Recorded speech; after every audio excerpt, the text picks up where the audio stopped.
Jadi neraka itu bukan hukuman di sana. Naraika itu alam manusia ini tempat kita menerima hukuman-hukuman dari keburukan masa lalu, juga menerima kebaikan dari masa lalu kita.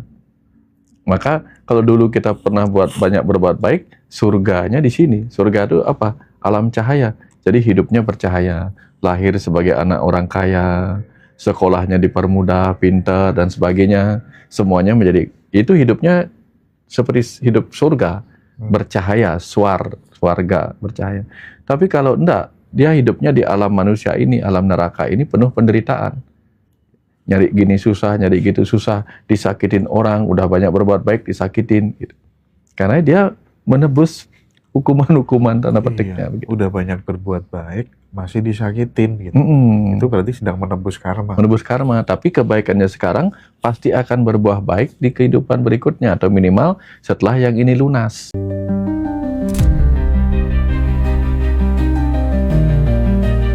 Enlightenment seorang Nabi Muhammad ini kaitannya ternyata sama kemanusiaan gitu. Nah, perjalanan cerita itu sampai di dunia dewasanya itu udah masuk pelajaran filsafat, Indra. Spektrum ateis itu beda, dari mulai ateis yang paling santai sampai ateis yang paling radikal juga Iya, ada.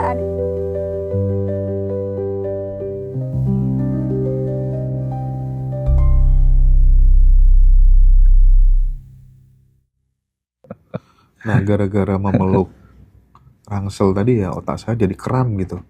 Mau tanya apa jadi bingung gitu kan. Tapi gini deh, aku terinspirasi dari ceritanya Pak Wayan yang gak tega melihat orang susah, gitu ya, melihat orang menderita. Terus itu kan sebagai tabungan kebaikan, tabungan karma, dan kemudian berbuah pada saat Pak Wayan bangun rumah gitu kan. Saya yakin kan buahnya tidak hanya soal bangun rumah aja, ada buah-buah yang lainnya gitu. Nah, jadi saya akhir-akhir ini juga menemukan sebuah keyakinan, nggak tahu benar apa salah gitu, bahwa orang itu kalau misalnya ingin bertumbuh secara kemakmuran atau apapun, kasih dulu aja ke semesta gitu. Bikin semesta itu bener-bener percaya sama kamu gitu. Apapun itu. Dengan memudahkan urusan orang lain. Atau dengan sering memberikan kejutan-kejutan rezeki tak terhingga yang membuat orang menangis bahagia gitu. Saya kok kayaknya itu tuh nggak terbantahkan dalam hidup saya gitu, Pak. Nah, bagaimana Pak? Kita urai lagi secara lebih detail tentang hukum tabur tuai ini. Supaya apa? Anak-anak yang muda-muda sudah biasa untuk mulai peduli kanan kiri. Kita berbuat baik aja. Meskipun tanpa berbalas imbalan gitu Pak ya. Tapi kan semesta ini presisi ya Pak ya. Nah, ini gimana Pak? Ada nggak sharing-sharing lain, cerita-cerita lain yang itu bisa mendorong kita untuk setiap hari itu rindu berbuat baik gitu Pak? Burung-burung itu habis makan, Mas Hendra, dia terbang nih, dia makan. Lalu biji-bijinya dia buang aja. Dia nggak bermaksud berbuat baik. Dia buang aja bijinya. Ternyata biji itu berbuah. Tumbuh jadi pohon dan berbuah. Buahnya itu akan dimakan lagi oleh burung itu. Tanpa sengaja dia makan, dia tabur, dia makan, dia tabur, dia makan, dia tabur gitu kan. Tanpa sengaja. Padahal dia bukan petani yang berkeinginan aku menabur padi untuk menghasilkan beras gitu kan. Dia nggak, burung-burung habis makan sebagian yang tidak kepake di ini kan. Nah, begitu kita sebagai manusia itu mendapatkan rezeki, kan sebagian akan kita pakai. Sebagian itu kan bukan hak kita. Nah, jadi sebagian itu kita nggak butuhkan, dalam arti bukan saat ini. Itulah yang bisa kita berikan untuk kebahagiaan orang lain. Berbagi kebahagiaan lah intinya. Anehnya, pengalaman yang saya amati dari observasi saya, kebanyakan orang-orang kayak gitu tuh mendapatkan sesuatu, Mas Hendra. Walaupun dia nggak melakukan itu. Nah, bahasa agamanya, itulah perbuatan yang dikenal sebagai ketulusan. Dia berbuat tanpa pamrih. Tetapi ternyata semesta nggak mau berhutang. Semesta nggak mau berhutang atas kebaikan kita. Jadi bukan kita berbuat demi kebaikan, tidak, semesta yang tidak mau berhutang kepada kita. Tiba-tiba aja semesta itu menggerakkan orang-orang, nggak tahu bagaimana dia menggerakkan hatinya orang untuk nolongin. Kita nggak pernah tahu. Ada nggak Pak momen di mana pada saat Pak Wayan tuh berbuat baik, pokoknya lah ya, dianggap tuh benar-benar berbuat baik, nah itu dalam urusan uang atau urusan apa gitu. Tapi tiba-tiba semesta tuh kayak gugup banget ngebalesnya gitu. Kayak pengen nunjukin gitu loh, yang kamu lakukan tuh bener gitu loh. Nah ada nggak Pak momen-momen kayak gitu gitu? Jadi kalau saya terus terang ada Pak ya, maksudnya tuh kayak nggak sabaran banget sih ngebalesnya gitu loh maksudnya. Paham nggak sih maksud saya? Jadi semesta tuh nggak sabaran. Iya, nggak sabaran banget sih ngebalesnya, kayak pengen nunjukin gitu. Gimana tuh, Pak? Udah sering saya Mas Hendra. Contohnya apa, Pak? Sering, contoh misalnya ketika saya menginginkan sesuatu ya, ya kapan ya saya punya ini? Tahu-taunya nggak lama. Tiba-tiba semesta tuh kontak, seperti kontak, tiba-tiba dikirimin, dikirimin, ada yang ngirimin, lah kok bisa gitu? Segera seketika itu. Iya. Makanya salah satu cara kita, ya kalau kita menginginkan sesuatu ya, kalau konteksnya orang menginginkan, kayak afirmasi, law of attraction gitu, kita harus punya modal dulu, modal perbuatan baik dulu gitu. Kapan hari kita suatu ketika pingin, ya aku pingin begini, padahal pingin begini itu maksudnya kita mau usaha, tiba-tiba semesta tiba-tiba, nah sekarang kamu butuh, tak kasih gitu. Gitu maksudnya. Kita belum ngomong lah sama semesta, belum berdoa, belum begini, baru mikir, kayaknya aku pingin begini deh. Tiba-tiba dikirimin, loh ada yang ngirimin gitu. Kadang kan sebenarnya justru kalau kemudian kita itu berfokus memudahkan urusan orang lain, berbagi, gak tegaan sama orang, memudahkan, ya nggak butuh afirmasi deh kayaknya. Pengen apa gampang terwujud deh ya. Ya, karena afirmasi itu hanya kata-kata. Tapi action itu adalah energi yang memadat. Clear ya teman-teman ya. Jadi malam ini tuh pelajaran terpentingnya adalah kalau teman-teman pengen dapat banyak, lempar dulu yang banyak ke semesta. Lempar dulu yang banyak ke kehidupan ini gitu. Bikin semesta dan kehidupan ini percaya utuh sama kamu. Bener gak sih Pak statement saya Pak? Saya berharap saya mengalami sebuah kemuliaan dengan apa? Dengan langit menabur bunga dari atas gitu misalnya kan. Kayak apapun doanya, langit nggak akan menabur itu. Tapi seketika kita lemparkan bunga ke atas, seketika itu langit akan menaburkan bunga dari atas. Ya ampun, bener banget. Gitu. Jadi tabur aja. Kalau kita tabur bunga ke atas, bunga akan jatuh dari atas. Kalau kita tabur benih ke bumi, bumi akan membawanya kembali ke atas. Iya Pak, jadi aku tuh seneng banget kalau bahas hal kayak gini gitu. Karena ini aku ngalamin gitu loh. Ngalamin gitu. Kan kadang kan kita tuh berada ya di satu titik di mana tuh kayak pengen berbuat baik terus gitu. Tiba-tiba transfer Habib, tiba-tiba Mbak, ayo Mbak, semuanya beli makan, kesukaannya teman-teman semuanya apa gitu. Dan itu kadang tiap malam ya Bib ya. Sering Mas, tiap hari. Iya tiap hari tak suruh beli makan terus kayak kita tuh kayak iya ya bener ya kata guruku dulu ya. Kalau kamu nggak menerima banyak, jangan-jangan kamu memang nggak pernah kasih banyak sama kehidupan sama semesta ini. Mas Hendra pernah dengar nggak ada begini? Kalau kamu memberikan kepada alam ini 10, aku memberinya 100, 10 kali lipat. Saya nggak mikir hal seperti itu Mas Hendra. Tapi Mas Hendra, setiap kali saya merasa, kok kayaknya ada orang butuh. Ya, saya kasih 5.000 misalnya. Ntar lagi ada yang membalas dengan 50.000. Wah, kok bisa? Tapi kalau saya berjudi, kalau begitu lempar lagi 50 supaya dapat 500. Nggak bisa kayak gitu Mas. Nggak bisa. Ketulusan akan berbalas ketulusan. Dan benar angkanya bisa 10 kali lipat. Padahal kita hanya bukan berharap kembali gitu. Nah kalau misalnya kayak gini kasusnya, ini anak nakal. Ini anak nakal, orang tua bingung dong punya anak yang nakal. Lalu kemudian dia ingin melakukan sebuah pertukaran energi. Oke lah ya, aku akan cari orang yang paling tidak mampu. Aku kasih harapannya supaya ini bisa meminimalisir kenakalan anakku. Satu, case yang kedua adalah anak saya batuk parah. Sampai kemudian obat ini nggak sembuh. Akhirnya bawa ke dokter dan lain sebagainya. Terus ketemu musafir di jalan. Ngasih uang nggak banyak, 50.000 aja. Saya kasih nama anak saya ini, gitu ya. Kasih, tolong bantu doakan ya biar sembuh gitu misalnya. Nah, gimana Pak melihat dua case ini gitu? mungkin nggak bisa jadi opsi jalan menyelesaikan masalah lewat memberi dan berbagi ini? Kita harus masuk ke ajaran yang disebut ajaran sedulur papat, Mas Hendra, saudara empat itu. Saudara empat setiap manusia itu sama penyebutannya. Sehingga saudara empatnya saya, saudara empatnya Mas Hendra sama. Nah, lalu misalnya kita ingin anak kita sembuh dan dibantu oleh saudara empatnya, ini sebenarnya bukan hal gaib ya. Ini hanya analogi. Lalu kita nolongin ada si A, musafir tadi. Dia akan dijaga oleh saudara empatnya ketika dia butuh uang. Lalu kita juga ingin saudara empatnya menjaga anak kita agar sembuh gitu misalnya. Tapi kita nggak bisa membantu anak kita. Tapi kita bisa membantu orang lain yang musafir tadi yang butuh makan. Nah begitu kita bantu dia butuh makan, memberi uang untuk dia makan, si musafir itu seakan-akan terlindungi oleh saudara empatnya. Kira-kira saudara empatnya tidak perlu lagi membantu orang itu. Kemana dia membantu? Dia akan membantu saudaranya yang ini. Kebayang maksudnya? Iya. Ini ilmu tentang bagaimana berbaik kepada itu juga sebenarnya berbaik kepada yang lain. Oh. Ini. Ya sama dengan kita misalnya. Ini ada konslet di sini Mas Hendra. Gara-gara konslet di sini, di sana pun mati. Nah, kalau kita ingin menghidupkan yang di sana, kan bisa perbaikan yang konslet di sini. Begitu yang konslet di sini diperbaiki, di sana hidup. Nah, sama.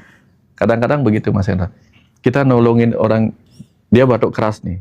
Anak kita batuk keras, kita nggak bisa nolongin dia, tapi kita bisa nolongin ini.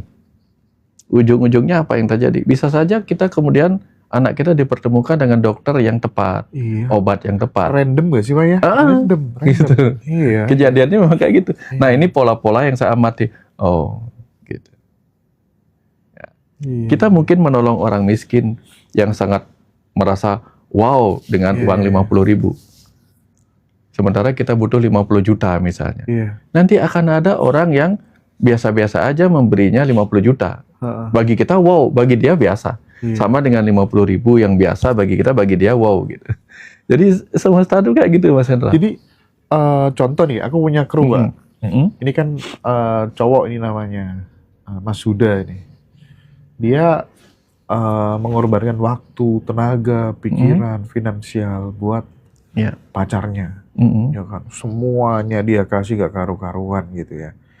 Tapi pacarnya ya udahlah kayak gitulah ya, nggak pacar yang ideal gitu ibaratnya gitu. Hingga suatu hari seluruh pengorbanannya dia selesai gitu aja kan. Dan ternyata itu cara Tuhan untuk mengenalkan dengan pacar yang lebih baik, yang lebih santun, lebih tulus, nggak materialistis. Hal-hal kayak gitu yang disebut sebagai random gitu.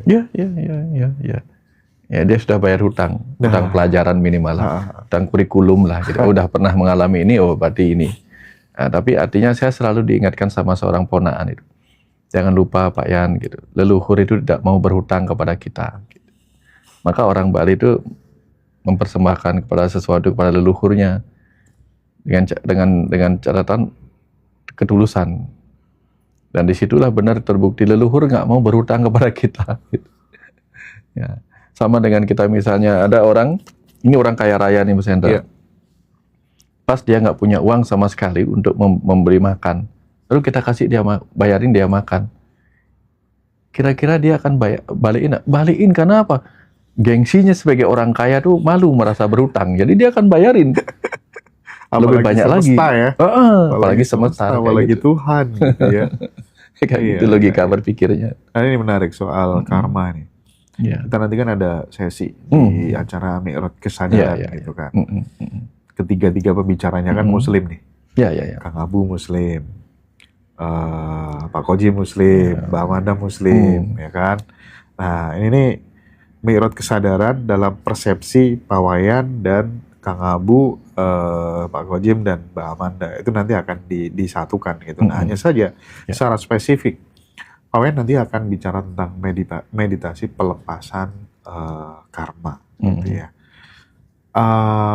Berbicara tentang karma ini Pak, apa sih urgensinya dalam kehidupan gitu? Karena memang tidak sedikit teman-teman tuh yang meyakini aku kayak gini karena memang ini aku sedang menuai apa yang dilakukan oleh leluhur-leluhurku yang dulu. Itu bener apa enggak gitu. Dan dan apa yang akan teman-teman nanti, Pak Wayan akan mengajak apa pas di Surabaya tanggal 4 Juli nanti.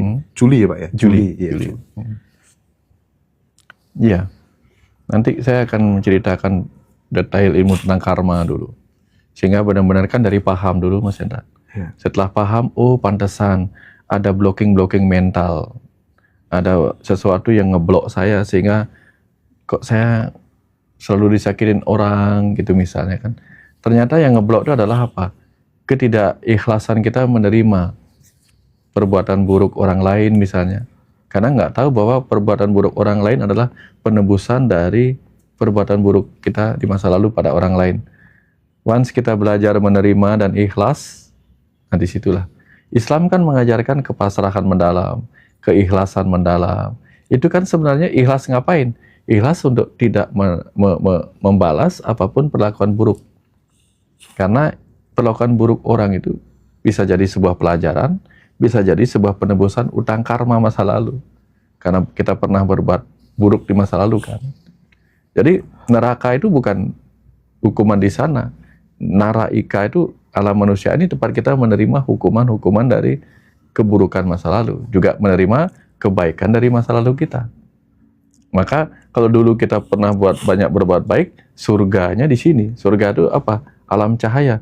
Jadi hidupnya bercahaya, lahir sebagai anak orang kaya, sekolahnya dipermudah, pintar dan sebagainya, semuanya menjadi, itu hidupnya seperti hidup surga, bercahaya, swarga, bercahaya. Tapi kalau enggak, dia hidupnya di alam manusia ini, alam neraka ini penuh penderitaan. Nyari gini susah, nyari gitu susah, disakitin orang, udah banyak berbuat baik, disakitin. Gitu. Karena dia menebus hukuman-hukuman tanda petiknya. Begitu. Udah banyak berbuat baik, masih disakitin gitu. Itu berarti sedang menebus karma. Menebus karma, tapi kebaikannya sekarang pasti akan berbuah baik di kehidupan berikutnya, atau minimal setelah yang ini lunas. Nah saat kemudian kita di posisi kayak gitu, kita tahu oh mungkin ini nih sedang penebusan gitu. Kita kan akhirnya jadi nggak menyalahkan siapa-siapa. Nggak menyalahkan siapa-siapa. Justru menjalankan itu dengan penuh penerimaan. Dan endingnya mesti baik. Kecuali kita melawan keadaan gitu Pak ya. Nah itulah keikhlasan mendalam, itulah Islam. Ikhlas menerima bahwa apa, semua adalah kehendaknya. Oke. 1-2 pertanyaan buat teman-teman ya. Oh iya mungkin ya, karena ini permintaan teman-teman yang di Surabaya nanti, Mas Boyo minta tolong gitu. Ada 2 teman Pak Wayan. Nanti aku izin ya untuk pengen konsultasi pribadi gitu sama Pak Wayan ya. 2 aja teman-teman ya. Gak apa-apa nanti diizinin Pak Wayan udah oke ya. Ya aman. Ya. Jadi orangnya ini sangat serius banget soalnya. Saya lupa ibu siapa kemarin ya. Jadi mungkin nanti setelah acara ya ibu ya. Nanti bisa ketemu sama Pak Wayan lah. 30 menit atau berapa begitu. Ini kasihan nih orangnya serius banget soalnya ya. Saya sudah sampaikan yang terpenting ya. Oke. Nah, 1 pertanyaan terakhir Pak Wayan. Ini nggak tahu nih pertanyaannya orang ateis atau apa ya. Ini aku dapat dari teman-teman anggota grup saluran WhatsApp ya. Oh iya teman-teman yang mau tergabung di saluran WhatsApp-nya Ngaji Roso silakan kontak Mas Habib. Mas Habib juga bagi teman-teman yang pengen nambah penghasilan, pengen jadi klipernya Ngaji Roso, nanti bisa ke Mas Habib ya. Kalau pengen langsung konsul sama Pak Wayan gimana? Datang ke Bali. Ya. Datang ke Bali atau nanti ikut acara Mi'raj Kesadaran di Surabaya. Kalau memungkinkan nanti kita fasilitasi. Tapi nggak bisa banyak teman-teman, sorry ya. Tapi Pak Wayan tuh orangnya enjoy banget, artinya kadang setelah acara gitu foto-foto atau pas sambil sarapan gitu mesti kok dijawab kok misalnya ada pertanyaan-pertanyaan kayak gitu ya. Monggo nanti di Surabaya tanggal 4 Juli ada beliau Dr. Wayan, ada Pak Ahmad Kojim, ada Kang Abu Marlo dan ada Mbak Amanda. 4 narasumber jadi 1 ya. Mudah-mudahan suatu saat bisa 10 narasumber ya. Mungkin pas acara Disnatalis yang Ngaji Roso atau apa gitu ya. Narasumber top jadi 1 kayak orasi spiritual gitu kan keren kira-kira ya. Makin banyak nih komunitas kesadaran. Pak Wayan Balinya tuh Kute teman-teman ya. Ya orangnya adem banget, baik banget. Kalau Tuhan menciptakan semua manusia, Pak, termasuk yang tidak percaya kepadanya, apakah seorang ayah yang baik akan menghukum anaknya selama hanya karena si anak tidak percaya ia ada? Itu Pak pertanyaannya. Iya. Dalam hidup ini kan setiap ayah tuh pasti punya anak yang bandel, Yes. anak yang percaya pada apa kata orang tuanya. Ada juga anak yang tidak percaya tapi belajar mandiri. Gitu. Jadi semuanya disayangin. Yang tidak percaya berarti dia percaya diri. Yang percaya berarti dia percaya pada tuntunan. Semuanya baik-baik aja. Gitu. Iya. Yang penting adalah kalau tidak percaya jangan mengganggu yang percaya. Oke. Itu aja. Gitu. Yang tidak percaya Tuhan jangan mengganggu yang percaya Tuhan. Yang percaya sama Tuhan jangan mengganggu yang tidak percaya. Akan tiba waktunya semua akan kembali. Iya. Oke. Cuman kurikulumnya aja berbeda. Berbeda. Nah, ini banyak yang tanya. Nanti mungkin satu pertanyaan dari live TikTok, monggo boleh ya. Lokasinya di mana? Nanti lokasinya orang Bali, kutenya mana nggih? Nggak tahu kutenya mana Pak Wayan tuh. Dekat sama Hotel Saya Krishna. Bagong Sari. Apa Pak? Bagong Sari ya. Tapi kalau pingin ketemu saya pagi-pagi, Di saya pantai. biasanya di Bangsal Kuta tuh. Ah, Boleh mampir sana ngopi bareng itu gitu. tuh Ngobrol di gitu. Ngopi, diajak kopi. Kopi bareng ngobrol Seru. pagi-pagi di pantai. Sambil habis grounding lah gitu. Iya, Grounding. lokasinya teman-teman, Mi'raj Kesadaran mengosongkan aku menghadirkan dia dengan 4 narasumber, Pak Kojim, Pak Wayan, Abu Marlo, dan Putri Amanda, nanti di Grand Swiss Bell Hotel Darmo, Surabaya. Harinya hari Sabtu, tanggal 4 Juli 2026. Acara ini hybrid, jadi kalau teman-teman yang di luar negeri nggak bisa datang langsung ke Surabaya, bisa ikut secara online. Dan itu lebih murah ya teman-teman ya. Nah, nanti itu udah include cafe break, dinner, sama record acara teman-teman. Jadi rekamannya full, nanti dikasihkan ke teman-teman yang datang tanggal 4 Juli, baik offline maupun online gitu ya. Nah, jadi itu bulan lalu aku ke Bali kok lupa ya untuk mampir ke tempat Pak Wayan. Caranya ikut online atau offline, daftar di itu tuh. Itu tuh ada pendaftaran Blueprint Jiwa sama itu Mbak Dara langsung. Langsung daftar di Mbak Dara langsung. Nanti kalau pengen jumpa sama Pak Wayan, sama Kang Abu, Pak Kojim, sama Mbak Amanda. Nanti Pak Wayan saya suruh ajak Ibu sama Panji ya. Biar bisa main ke Tuban. Mampir ke studionya Haji Roso gitu ya kira-kira ya teman-teman ya. Baik teman-teman, kalau sudah tidak ada pertanyaan, yang jelas malam hari ini saya senang sekali dapat pelajaran dan makin yakin lagi ya bahwa sekali lagi kalau kita masih kurang, hidup kita masih susah, jalan hidup masih stagnan, apa yang kita inginkan susah terwujud, jangan-jangan memang kebaikan yang kita kasih ke semesta, ke kehidupan, ke kanan kiri, ke teman-teman kita itu masih kurang. Kita masih terlalu perhitungan ya, baik itu menafkahkan waktu, tenaga, pikiran, bahkan finansial untuk orang lain tuh kita masih hitung-hitungan, sehingga itu yang bikin jalan hidup kita kayak stagnan dan gak berkembang gitu teman-teman. Maka tidak usah afirmasi, tidak usah sugesti, tidak usah apa-apa. Mulai sekarang, ayo kita berbuat baik secara random, secara acak, sebaik-baiknya, semampu kita, sesuai dengan passion, talenta, dan keadaan kita. Tapi yang terpenting adalah kita berbuat baik, gitu ya Pak ya? Karena cinta dasarnya gitu Pak ya? Oke, kasih penutup Pak Wayan untuk malam yang spesial ini Pak Wayan. Iya, terima kasih. Orang kaya tidak akan mau berhutang pada orang-orang miskin yang pernah menolongnya. Semesta juga tidak akan mau berhutang pada jiwa-jiwa yang menjaga kehidupan yang dirawatnya di bumi ini.